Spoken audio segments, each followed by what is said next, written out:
Cet enseignant et ses élèves n'existent pas. Cette vidéo a été générée avec une intelligence artificielle. On lui a posé la question « Comment imaginer l'école de demain avec de l'IA ?» Posons-lui une autre question. Alors, Malika, dis-moi, est-ce qu'il y a un domaine particulier sur lequel tu veux te concentrer? Oui, je voudrais savoir si on peut encore enseigner à l'école, au lycée ou à l'université à l'heure de l'IA.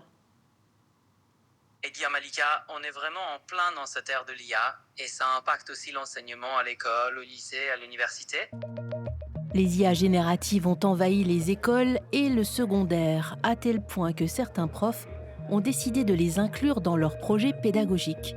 Dans cette classe de terminale, les élèves font travailler des réseaux de neurones pour entraîner des petits robots à la course de manière autonome, avec une IA donc. L'enseignant va au-delà du programme, une manière concrète de montrer que l'intelligence artificielle n'est pas seulement un outil, mais aussi un sujet d'apprentissage. Ce robot, on va le programmer pour qu'il puisse se déplacer tout seul sans se cogner contre les murs.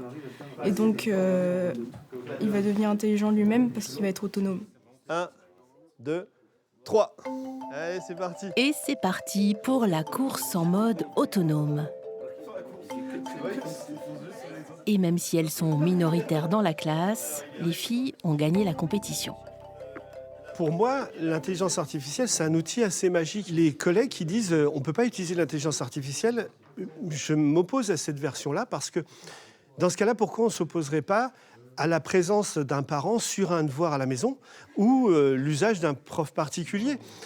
On est dans la même logique.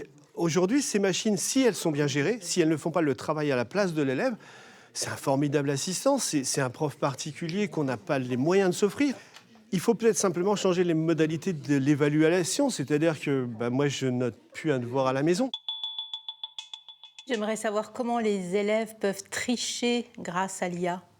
C'est vrai qu'avec l'intelligence artificielle, il y a de nouvelles opportunités de tricherie qui apparaissent.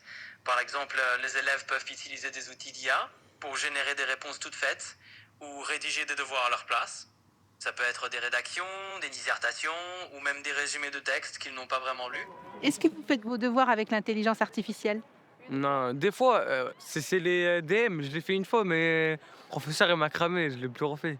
Moi, je fais avec ma mère, mes parents. L'artificiel, c'est une question des devoirs. C'est pas par rapport aux évaluations, mais c'est les devoirs que je comprends pas. Et que si mes parents ne comprennent pas, je demande l'intelligence artificielle. Les élèves interrogés disent ne pas vraiment utiliser les IA génératives pour leurs devoirs. Pourtant, dans les salles de classe, la réalité semble différente. Les enseignants, eux, ont tous ou presque déjà été confrontés à des copies suspectes. Voici Coralie Fromont, elle a défrayé la chronique en dénonçant des copies rédigées avec de l'IA. Une vague nous a submergés, ils ont utilisé l'IA, nous on l'avait même pas encore utilisé, je savais même pas comment ça marchait. Fin 2023, des étudiants en marketing, certains devoirs rendus laissent l'enseignante perplexe.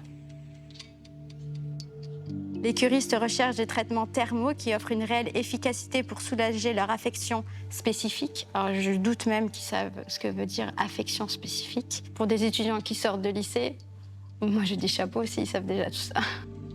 Plus surprenant encore, sur ce compte TikTok, cette vidéo. Comment avoir ChatGPT pour tous tes examens sans tricher et en plus sur cette calculatrice? Il te faudra juste ça, donc avec la mise à jour, et un câble USB-C. Une calculatrice boostée à ChatGPT pour tricher. Cette vidéo a fait le buzz. En fait, c'était un fake. Voici Ethan Turings, en réalité Aurélien Fagioli de son vrai nom. Il est l'auteur de cette vidéo et professeur de maths. Une bonne idée pour attirer sur son compte des jeunes à la recherche de vraies solutions pour leurs problèmes de mathématiques. J'ai l'impression qu'il y a de plus en plus d'élèves qui se forment grâce au réseau parce que c'est devenu leur routine, c'est devenu ancré dans leur quotidien. Maintenant, c'est vrai qu'il y a de plus en plus d'applications, de plus en plus de savoir sur les réseaux. Et pour moi, il y a beaucoup aussi d'enseignants qui sont plus pédagogues derrière une caméra. Je pense qu'il y a vraiment un monde à créer. Dans son monde à lui, il s'est créé une autre activité professionnelle. Il développe des solutions IA sur mesure pour les entreprises. Ici, comment rendre attractive la visite virtuelle d'un bien immobilier. pense pas être un passionné, je pense être un effrayé. Je me rends compte qu'il y a vraiment une bulle qui se crée et que ça nous dépasse littéralement. Donc je me forme au quotidien pour justement être au courant de ce qui se passe. Donc ce qui me passionne, c'est simplement de pouvoir apprendre, de se former et d'être de moins en moins effrayé. Revenons à notre histoire de triche. Nous avons demandé à Aurélien s'il pouvait nous créer une solution IA prête à l'emploi pour détecter des copies potentiellement générées par un assistant type ChatGPT. Et voilà le résultat. Je prends un texte que j'ai généré par IA, comme ici, hop là, je le copie, je le passe à la machine. Donc le texte, pour le coup, quand je le lis, pour moi, il me paraît OK. Mais par contre, est-ce qu'il y a une redondance IA derrière ? L'IA va nous le dire et va nous expliquer pourquoi. 67%, donc c'est probablement de l'IA. Il sent qu'il y a du GPT derrière. Maintenant, je vais prendre une phrase que j'ai justement écrite à l'instant, clac, je la copie, je la colle ici, et vu que je l'écris à la main, ça devrait être écrit humain. Hop, analyse la copie. Humain, 15% de potentiel IA. Donc pour le coup, c'est une bonne confiance. Des outils de détection de copies à base d'IA, il en existe plusieurs. Mais sur Internet, on trouve aussi des tutos pour les contourner. Les étudiants qui ont utilisé ChatGPT pour leur mémoire, vous êtes foutus. Eh ben en fait, pas forcément. Je vais te partager la nouvelle technique pour contourner les détecteurs d'IA. C'est pas avec n'importe quel détecteur que je vais vous montrer ce test, c'est avec Compilatio, le détecteur payant utilisé par les écoles. Interroger les méthodes d'évaluation est donc une bonne piste. Une autre est de montrer l'exemple. Pour moi, l'outil IA est un très bel outil pour apprendre, et apprendre plus vite, apprendre plus efficacement. C'est un vrai assistant, et il faut le prendre comme tel. Et comme tout assistant, il peut se tromper, il peut inventer. Ici, l'enseignant a préparé son cours avec une IA et il l'explique aux étudiants en 3e année d'informatique. Jamais. Je pense qu'on est, en tant qu'enseignants, les premiers à devoir dompter ces outils-là. L'informatique, c'est une science finie, c'est de la logique, c'est de l'algorithmique, et je trouve que les IA s'en sortent particulièrement bien à générer ce que nous, on fabrique au quotidien. Par contre, est-ce que c'est juste ? Ça, c'est un autre débat. Est-ce que c'est optimisé ? Ça en est tout aussi un autre.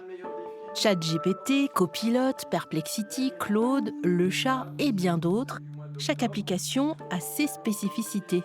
Ce jour-là, 2 étudiants avec le même ordinateur, la même requête sur un même outil, Claude, vont avoir 2 réponses différentes sur un exercice qui porte sur des lignes de code. Là, on est vraiment très bien. Vous avez tous les deux des nouveaux comptes et vous n'obtenez pas le même résultat. Ouais, c'est clair. Alors, c'est quand même le même exemple. Donc oui, donc déjà, ça interroge. On va découvrir dans ce cours à quel point le premier prompt est déterminant dans l'utilisation de l'intelligence artificielle. Le prompt, c'est la requête, le texte que vous rédigez pour interagir avec l'IA. On peut faire dire le tout et son contraire à l'IA, puisque son objectif, c'est toujours de vous satisfaire et de répondre positivement à votre interrogation, et pas forcément donner une logique ou un sens à toute la narration qu'il y a derrière. Je suis comme eux, je suis encore en période d'apprentissage, je suis en période d'essai. Les outils évoluent tellement vite que chaque mois apparaissent des nouveaux modèles, des nouveaux outils. Et derrière, il faut savoir faire le tri. D'après l'IFOP, 85% des 18-24 ans utilisent aujourd'hui les IA génératives. Ils étaient 68% en 2024. Mon usage de l'IA, il est quotidien, mais plus pour des tâches dans des exercices où je bute, certaines fois. Si j'ai besoin d'une information, même dans la vie de tous les jours, beaucoup sur l'aspect médical aussi. Et sinon, vis-à-vis des cours, plus pour un aspect d'apprentissage. J'ai des usages du quotidien, je pense que tout civil pourrait utiliser, recettes de cuisine, ce genre de choses. Même moi, je me rends compte que je commence à être entre guillemets un peu dépendant, donc j'essaie toujours d'avoir cet esprit critique vis-à-vis de l'IA et de vraiment l'utiliser à bon escient. Samuel Novakovski est enseignant-chercheur. Il travaille entre autres sur les humanités numériques. Pour lui, il faut interroger les usages de l'IA et faire prendre conscience aux étudiants des risques. Quelle que soit la discipline et le domaine, la question de l'IA se pose. S'ils considèrent que la machine peut faire pour eux, ce qui fera d'eux des citoyens en capacité d'interroger, ça ne sera pas eux qui acquériront les compétences-là, ça sera autre chose qu'ils feront pour eux. Donc en fait, ils perdront dans l'histoire. L'enseignant sensibilise ses étudiants à la captation des données personnelles, au respect des réglementations européennes et aux enjeux de toutes ces questions très politiques. Il y a évidemment dans tout outil une possibilité qui offre vers l'émancipation. Un outil à bon escient peut nous amener à faire mieux beaucoup de choses, et l'IA n'en est pas exclue.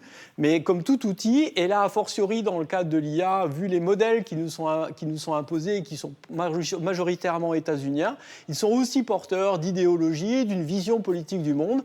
Et en plus, ces outils qui sont conçus avec une vision du gigantisme sont des outils qui ont un impact sur le monde et l'environnement qui est considérable. Cette phrase est celle d'un professeur qui alarme ses élèves sur cette question. Ah, je vois.